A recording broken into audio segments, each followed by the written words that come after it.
Hello YouTube and welcome to Bub's World. I'm your host Bub, and today we're going to get into a very special treat for you all. I went to Collector Summit 2023 and it was absolutely amazing. So I picked up a bunch of great books. Let's see how I did.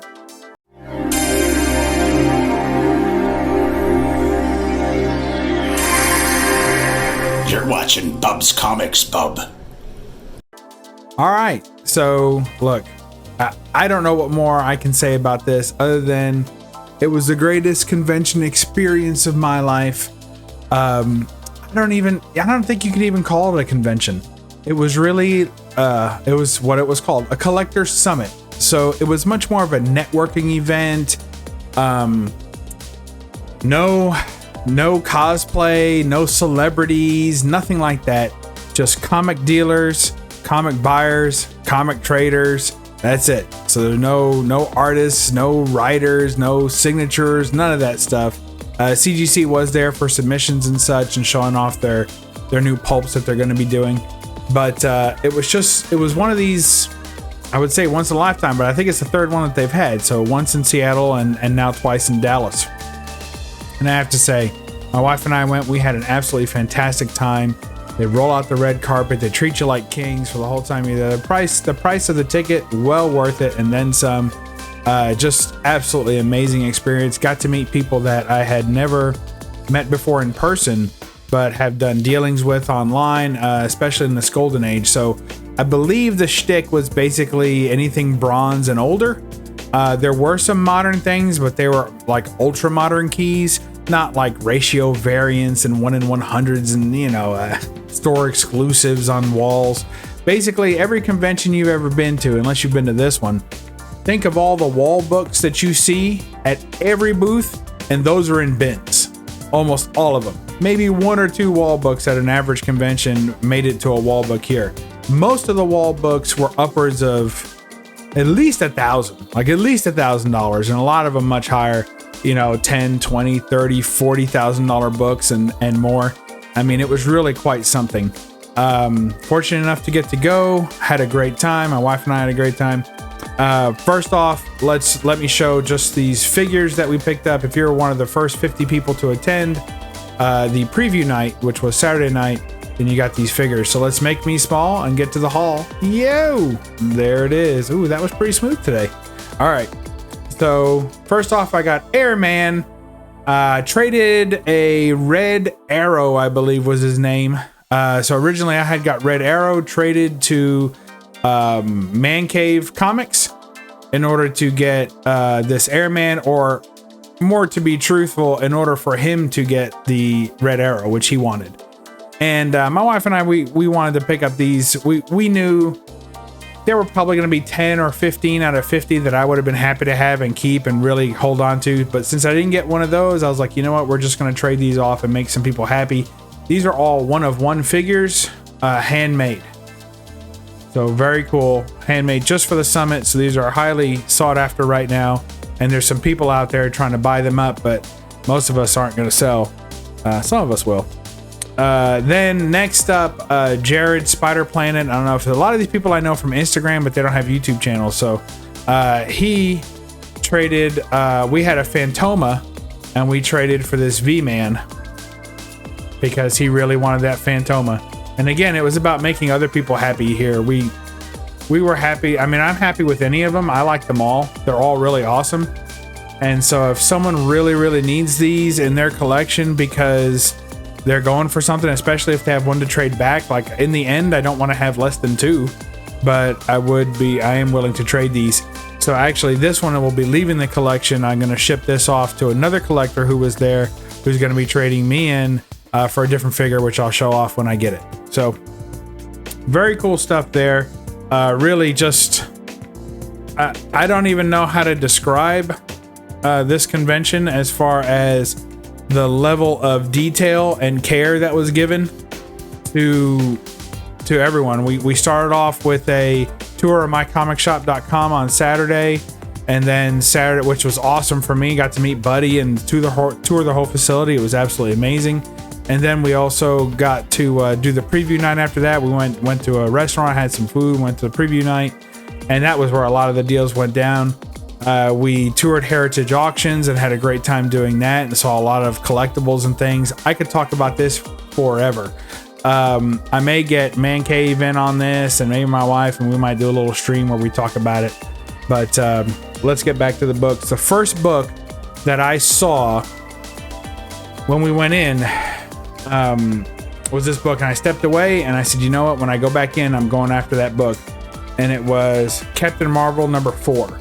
So this is in the order in which I acquired these books, is the way I'm doing it. So Captain Marvel number 4, check that out. Very nice. Just a super classic cover.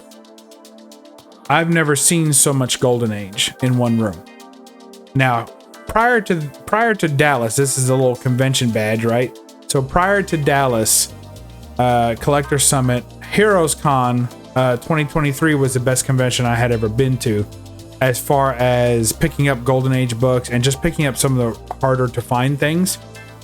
But the difference between these two conventions is night and day, obviously for all the things I already mentioned, but also because when I was looking for books, when I'm looking for them at Heroes Con, I'm finding a book, I'm hoping I find a reasonable price for a book that I'm pretty sure that I'll find there, right? All the books that I found at Heroes Con, there was only 1 or 2 that I was really shocked to even see there.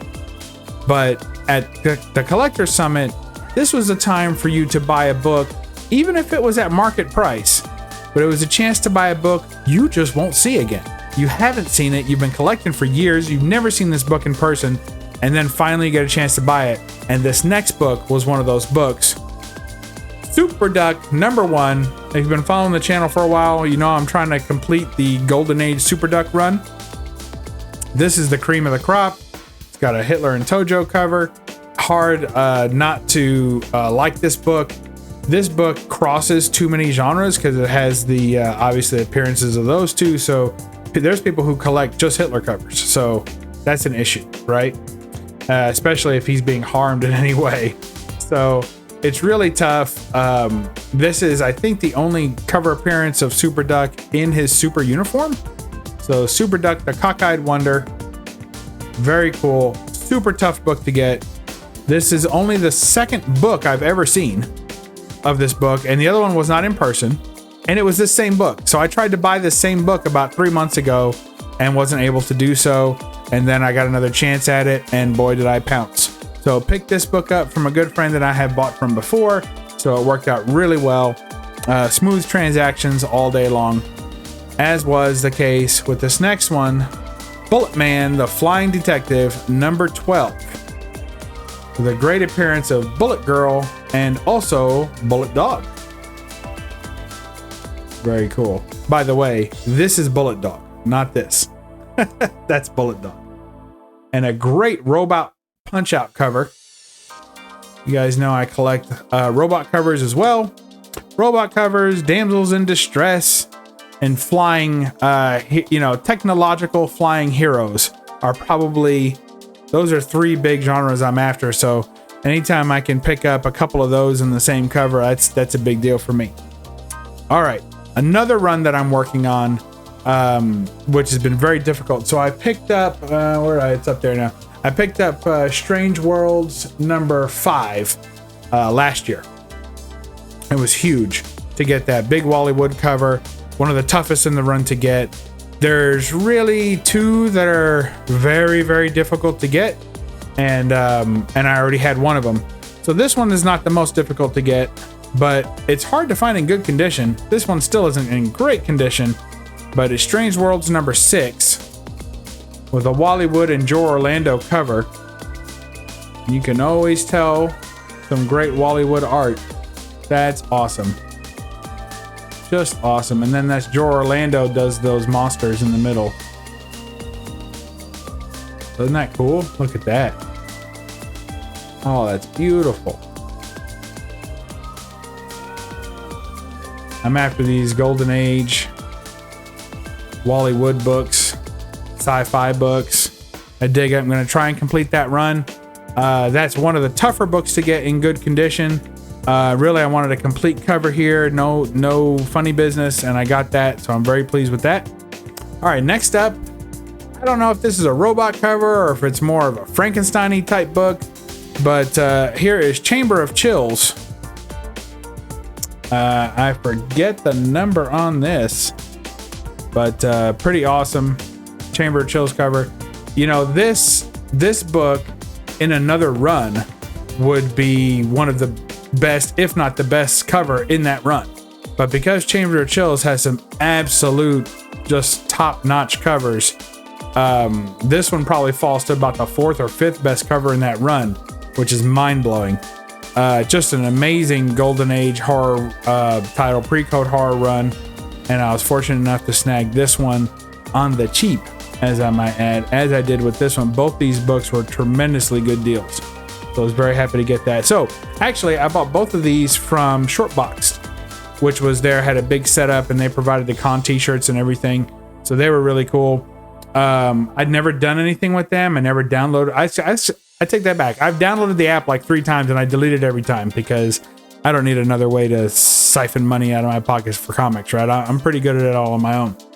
But I have to say, now that I've dealt with them, such good people, I've downloaded the app. It'll stay, and I'm going to try and throw them some business because just doing it the way it should be done so far.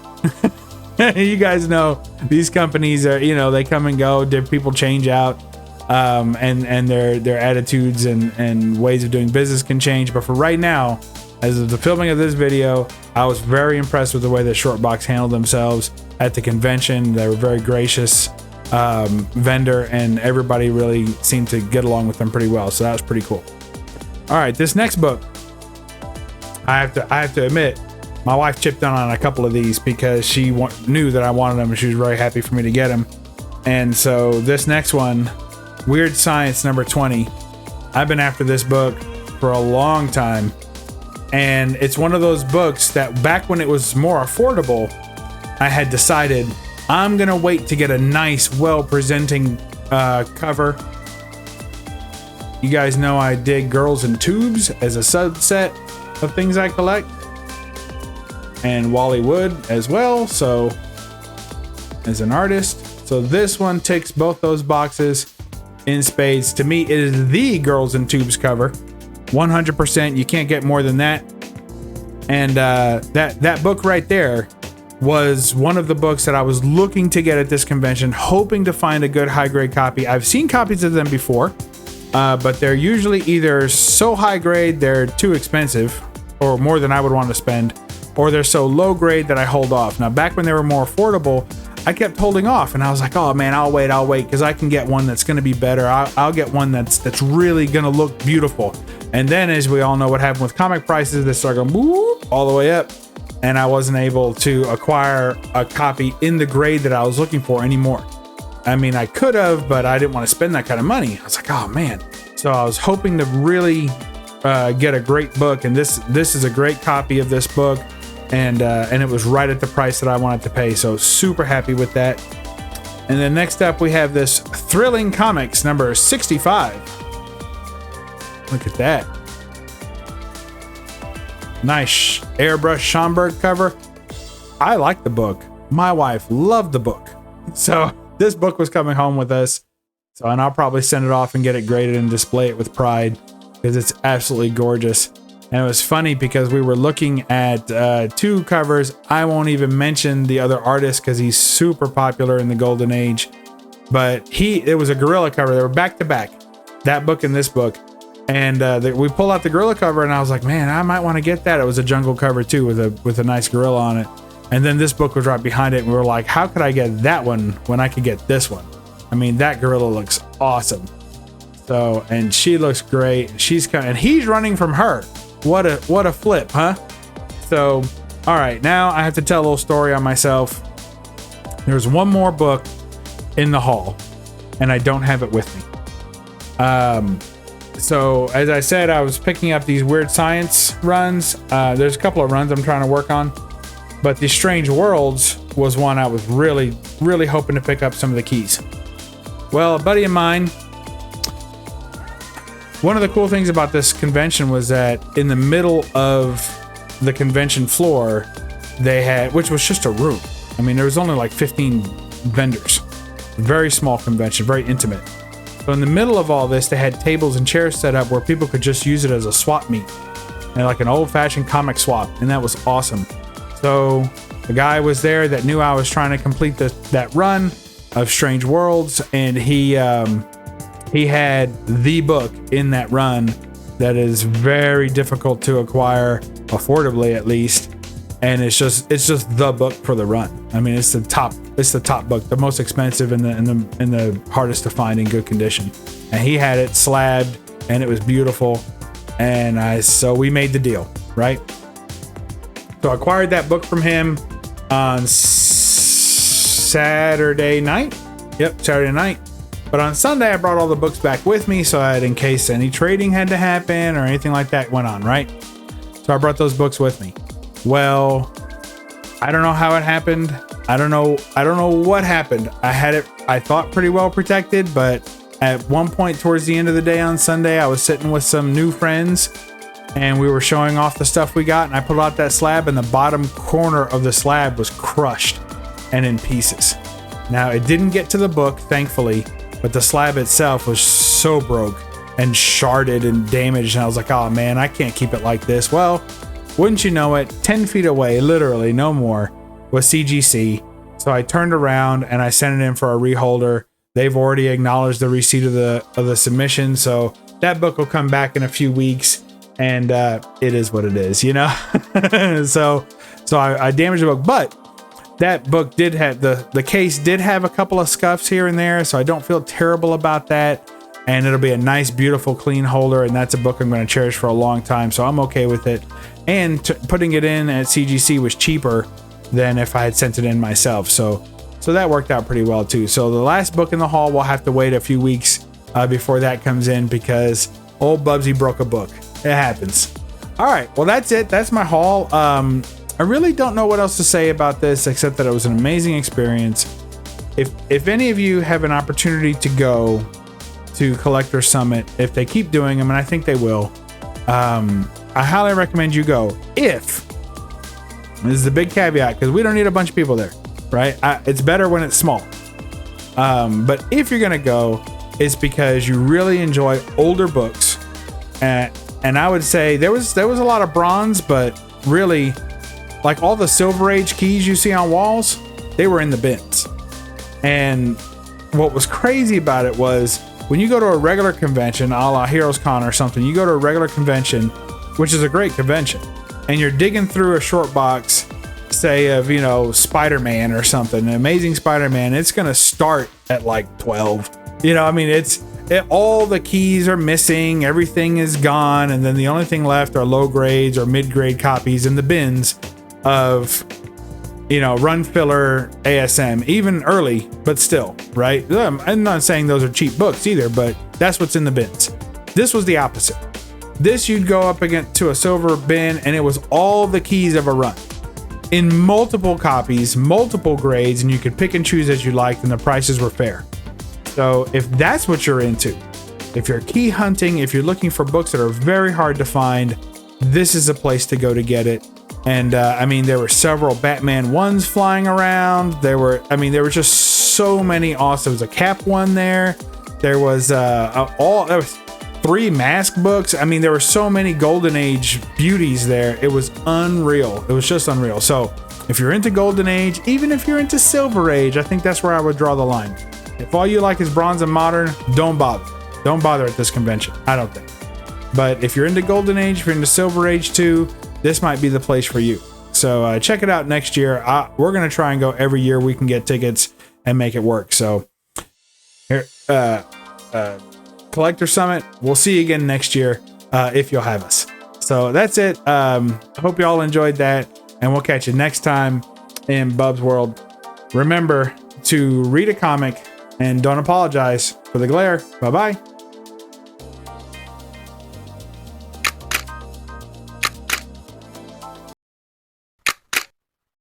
Now subscribe, you egg-sucking pieces of gutter trash. Now.